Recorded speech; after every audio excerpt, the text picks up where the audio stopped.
Salut à tous et bienvenue dans cette nouvelle vidéo. Ça faisait longtemps que j'en avais fait, j'en ai publié une récemment, mais en fait je l'avais tournée au Japon fin octobre. Donc c'est la première que je fais en novembre. Donc voilà, on va revenir sur la chaîne, j'ai plein d'idées de contenu, j'ai plein de projets même pour le site que je vais vous présenter dans les mois à venir. Vraiment, je pense qu'on va vraiment se faire plaisir à ce niveau-là pour apprendre les langues.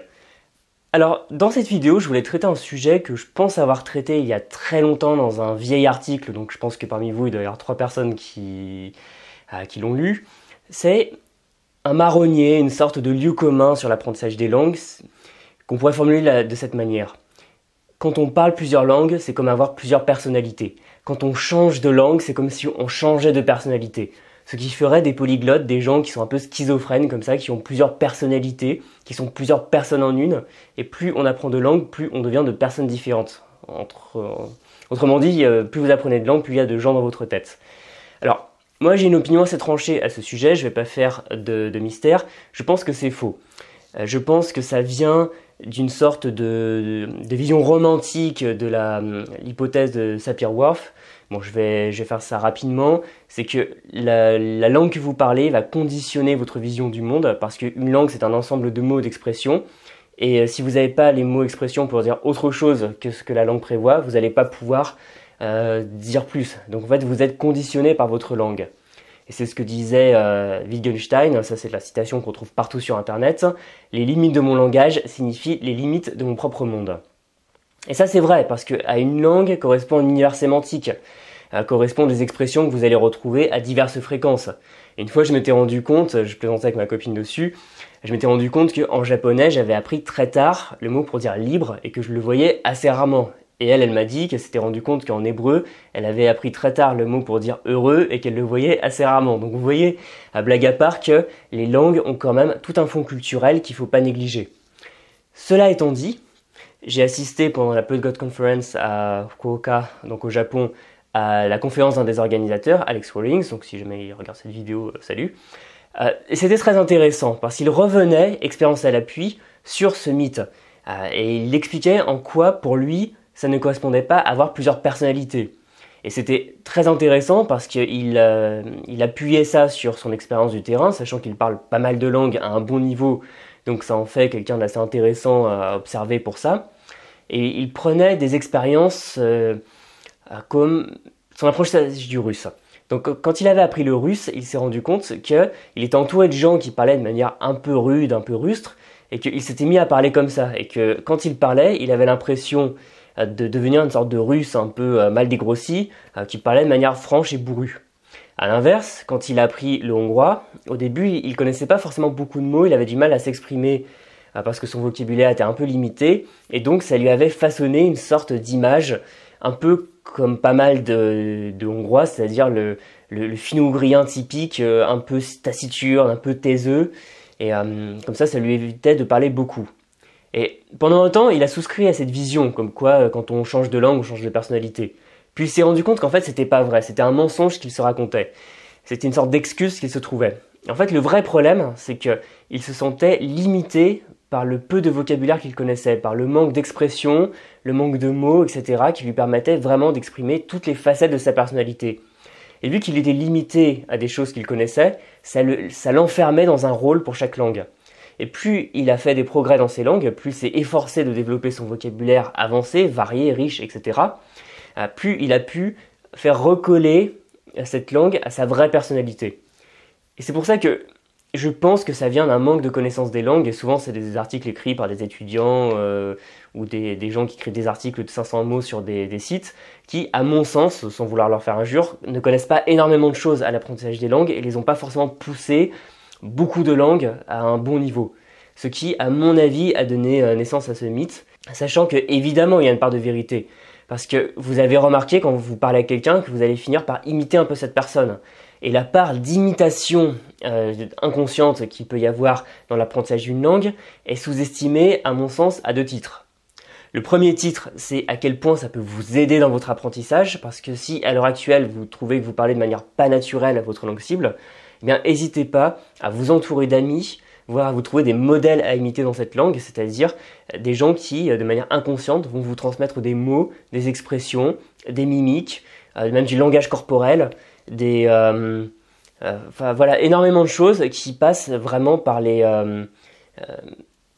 par l'imitation des gens en face de vous. Et ça, déjà, ça va vous faire progresser dans votre langue cible. Mais en plus, si c'est sous-estimé à mon sens, c'est parce que on n'imagine pas à quel point c'est important. Parce que, à mon avis, vu qu'on est dans une société actuelle très individualiste, on s'imagine que l'individu se fait, se définit, se conçoit, se construit tout seul. On imagine qu'on décide exactement de ce qu'on va être. Et aussi, deuxième travers à mon sens, avec l'école, on envisage beaucoup les langues de manière scolaire, c'est-à-dire beaucoup de gens apprennent l'anglais par exemple pour passer le TOEIC ou autre joyeuseté, et on pense que des langues c'est juste des connaissances, c'est juste des trucs qu'on va dire comme ça. Alors qu'en fait non, quand vous avez appris le français, votre langue maternelle, ou une autre langue maternelle si c'est pas le cas, vous l'avez fait par imitation, en imitant de manière inconsciente les gens autour de vous. Et donc vous avez pris leurs expressions, leur accent, leur mimique, etc. Et c'est pour ça que quand on se laisse aller à vivre dans un pays ou à vivre en contact avec une culture, on se met à développer plein de trucs. Par exemple, quand je parle italien, on m'a fait remarquer que je parle beaucoup avec les mains, parlare con le mani. Ou quand je parle japonais, vu que j'y étais, j'ai beaucoup fait de courbettes comme ça, à dire merci ou je suis désolé, arigato gozaimasu, somemasen, alors que c'est des choses que je dirais pas forcément en français. Donc ça change, c'est comme une sorte de rôle. C'est comme si vous aviez un masque. Mais sous le masque, est-ce que la personne est différente ? Est-ce que, quand vous parlez une autre langue, vous allez peut-être prendre un accent, même une hauteur de voix, un timbre de voix, des expressions, tout ça, ça va être différent. Mais est-ce que la personne, vous, dans votre fort intérieur, vous allez changer ? Est-ce que quand vous changez de langue, vous allez vraiment vous mettre à changer votre personnalité profonde, vos opinions politiques, vos opinions religieuses, vos valeurs, vos idées, enfin bref, est-ce que, je sais pas, quand vous allez parler anglais, vous allez être capitaliste, et quand vous allez parler russe, vous allez être communiste. Bon, c'est un exemple totalement stupide, mais ça illustre bien que dans le fond, je pense pas qu'on change pour de vrai. Je pense qu'en fait, on se conforme à un rôle de manière consciente ou inconsciente en fonction de tout l'environnement qu'on a dans la bulle d'immersion de cette langue et aussi des attentes qu'on pense avoir, c'est-à-dire, on va imaginer que les Allemands, ils sont très, c'est très carré, c'est très correct, on suit les règles, etc. Donc, on va parler de manière un peu, on rigole pas en Allemagne. Alors que si on va parler espagnol, l'Espagne, c'est la fiesta, on va s'amuser, donc on va parler de manière plus détendue. Est-ce que c'est pas reprendre des stéréotypes et se les coller sur un masque? Et c'est pour ça que je parle autant du mot masque, parce que il y a ce terme qui a été repris en psychologie de persona. Persona, c'est un masque que portaient les acteurs de théâtre romains, et ça veut dire, ça vient de personare, qui veut dire parler à travers quelque chose. Et en fait, c'est votre personnalité profonde, selon moi, qui reste inchangée, qui va parler à travers un masque, une persona, qui va changer en fonction des langues. Vous n'allez pas parler de la même façon, peut-être en italien qu'en japonais, qu'en anglais, qu'en chinois, etc. Parce que vous allez avoir différents modèles dans ces langues, vous allez même les utiliser dans des contextes différents. Peut-être, je sais pas, que vous allez utiliser le chinois pour les affaires, donc parler de manière assez polie, et l'espagnol avec des amis, donc parler de manière assez décontractée, mais ça ne va pas changer votre personnalité. Parce que, par exemple, quand on va être même en français, dans votre langue maternelle, vous n'allez pas parler de la même façon, et même observez-vous, vous n'allez pas même avoir les mêmes mimiques, le même langage corporel quand vous allez parler à une administration, quand vous allez parler, je sais pas, à vos amis, à vos enfants, etc. Regardez les gens autour de vous, même ceux qui parlent que français, vous allez remarquer que ça change beaucoup. On dirait que c'est différentes personnes, alors que évidemment que c'est la même personne. Pour les langues, à mon sens, c'est exactement la même chose. Voilà, c'était en tout cas mon opinion sur le fait qu'on ne change pas de personnalité quand on va changer une langue. Pour moi, c'est un cliché éculé. On va changer en fait de rôle, mais le rôle, c'est jamais qu'une couche que vous allez poser sur votre personnalité. La personnalité ne change pas, vous n'êtes pas influençable à ce point-là. J'espère pour vous que vous ne souffrez pas de troubles de la personnalité multiple, sinon c'est grave, il faut consulter un psy.